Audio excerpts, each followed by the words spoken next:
Nah, contoh yang terbarunya soal BTS itu kan, kita kan juga nggak nyangka tiba-tiba Tempo buka suaminya Puan ya. Bukan kita nuduh, ini Tempo yang buka. Ya, diduga. Diduga kan ya. Ada disebut Hasto ya yang menghubungkan dia ke Pak Menteri Johnny Plate. Kemudian ada Menpora sekarang. Ya, kabar-kabar udah mengembalikan 27 miliar itu dia kabar-kabarnya. Ini bukan tuduhan saya. Saya menceritakan cerita Tempo. Ya. Dia pemegang saham 99%. Yang kena direktur utama. Masa direktur utama masa misalnya suami Puan nggak tahu bahwa ini ada uang gede gini kan masuk akal juga. Tapi kan tidak masuk di dalam dakwaan. Tidak dimasukkan. Proyeknya bukan untuk publik ya Bang ya, untuk kepentingan publik, untuk dibancak ya Bang. Bacakan. Justru yang diambil oleh menteri sedikit, 7 miliar. Ala kadar aja. Iya, ala kadarnya aja dia. Tapi yang lain itu ada yang 100, ada ini, ada 70, ada segala macam itu loh. Nah maksud saya, setiap korupsi besar itu pasti melibatkan elit yang orang yang ada akses kekuasaan selalu. Nggak mungkin nggak. Belum lagi misalnya orang meminjam kredit tambah jaminan, banyak sekali. Ini kan belum kebongkar semua. Belum kebongkar semua. Gitu loh. Ini puncak gunung es Bang ya? Bukan puncak gunung es lagi ini. Tinggal nunggu waktu aja. Ya. Karena itu kita perlu pemimpin tuh yang bisa mau bersih-bersih kayak begini. Nggak bisa kita ini sembarang presiden yang nggak bisa bersih. Kalau kita bisa bersih-bersih kayak gini, kita butuh betul presiden yang tangan besi dalam menghabisi korupsi. Nah itu maksud saya tuh Bang. Iya. Ya, ada polisi ya kan. Bang maksud pemberian kredit kepada perbankan, kepada pengusaha dan sebagainya Bang ya. Itu kan maksudnya untuk menyehatkan ekonomi, jalannya ekonomi Bang. Tetapi kenyataannya itu jadi bancakan, jadi kong kali kong untuk merampok uang negara Bang. Kalau itu terjadi di zaman otoriter kita masih maklum Bang. Sekarang zaman reformasi. Zaman politik memang ada orang. Ya kan? Nah mengapa kita sudahlah daripada ekonomi juga nggak jalan, uang APBN juga habis dibancak ya kan? Mengapa uang itu tidak disalurkan kepada rakyat Indonesia aja Bang untuk ekonomi kecil? Nah menurut Abang gimana Bang? Bila untuk rakyat aja ya kan? Kita memakai sistem sosialis saja, petani-petani ya kan? Yang ini malah hidup Bang ekonomi Bang. Kita perlu ada pemimpinnya komitmen. Ya, komitmen. Ya. Komitmen dan tanggung jawab dengan masa depan Indonesia, terutama untuk satu tuh menghentikan korupsi besar ini kan.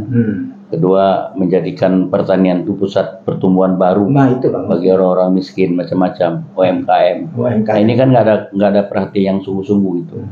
Yang semua orang cari bancakan besar-besaran gitu. Saya belum merenung, kadang-kadang mudah banget orang cari duit. Bancakan dapat sekian ratus miliar, 100 miliar dibagi-bagi. Rakyat dapat 100 juta senangnya Bang. Siapa? Rakyat dapat uang 100 juta kredit. Iya. Bisa jalan ekonomi. Bukan 100 juta, 1 juta dapat bisa dagang sayur dia. Dagang sayur Bang, kan begitu hidup ekonomi. Susah banget. Mau pinjam 100 juta itu susah banget dengan berbagai akses gitu. Bisa jual bakso dia Bang. Ya. Nah jadi tetap saja korupsi besar itu ada mafia elit lah. Ya tadi kesimpulannya kita perlu pemimpin yang kuat. Pemimpin bersih. Ya. Dibersihkannya orang Pak. Orangnya bersih ya. Kalau kita pemimpin nggak bersih ya susah. Udah capek bangsa ini melihat perilaku elit mencuri uang negara itu loh. Capek sekali. Iya. Misalnya banyaklah kasus Jiwasraya kemarin kan. Kabar beritanya kita nggak jelas juga. Aparat ini bebas katanya. Iya. Pelakunya bebas. Melihat penegak hukum kayak begini kita frustasi nanti kan. Ya, frustasi. Negara kayak begini gitu loh. Jadi mesti harus berbenah. Mestinya Pak Jokowi jangan membiarkan situasi kayak begini di akhir jabatan dia, supaya dia ada legacy baik gitu loh. Ini semua dibiarkan sama dia, ya. Semua orang dikasih pemerataan korupsi di mana-mana. Elit pengusaha boleh korupsi, ini boleh korupsi, semua boleh korupsi. Dia nggak ada bertindak, nggak ada bertindak apa-apa. Dia misalnya bisa memerintahkan Jaksa Agung ambil sikat, memerintah KPK sikat karena sudah di bawah kendali dia. KPK gas bisa Bang. Iya dong, nggak perlu Satgas, KPK sudah ada. Cuman jangan KPK ya, jangan yang kecil-kecil aja gitu loh. ngerjain 100 juta, 500 juta ngapain gitu. KPK tuh yang saya bayangkan itu yang sebutan big fish, ikan besar, Bukan teri-teri Bang. itu yang teri-teri gitu Yang loh. bupati. Iya, Yang ece-ece jangan cecek misalnya kejahatan korporasi yang merugikan negara puluhan triliun, itu KPK mesti lakukan itu gitu loh, supaya bangga kita sebagai rakyat Indonesia lihat pekerjaan KPK. Sekarang kan nggak bangga. Ini kecil-kecil ngintipin DPRD gitu loh. Ngapain gitu loh. lawan politik. Ya DPRD itu apa namanya? Sebetulnya nanti kalau masuk penjara susah orang DPRD itu. Iya betul. Padahal dia cuma ngambil 100 juta.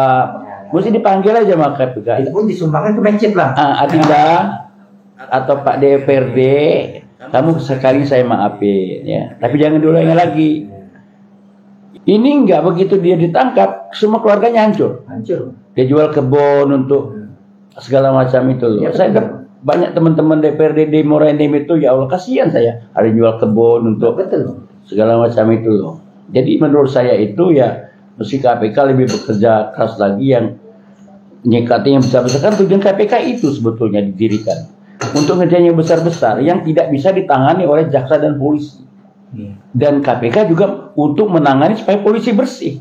Kesimpulannya nih pemimpin Bang ya, presiden ya, Pemimpinnya. yang menjadi lokomotifnya. Jadi lokomotif, jadi toladannya presidennya. Itu guna presiden itu. Baik Bang Sam. Dia harus memimpin, dia harus bersih. Jangan ngajak anak bini KKN, jangan ngajak anak bini bangun oligarki. Itu tugasnya presiden itu. Babat itu semua. Iya, kalau presiden sudah memberikan pelajaran oligarki untuk diri sendiri, anak beranak dijadikan segala, itu nggak ada benar gitu loh.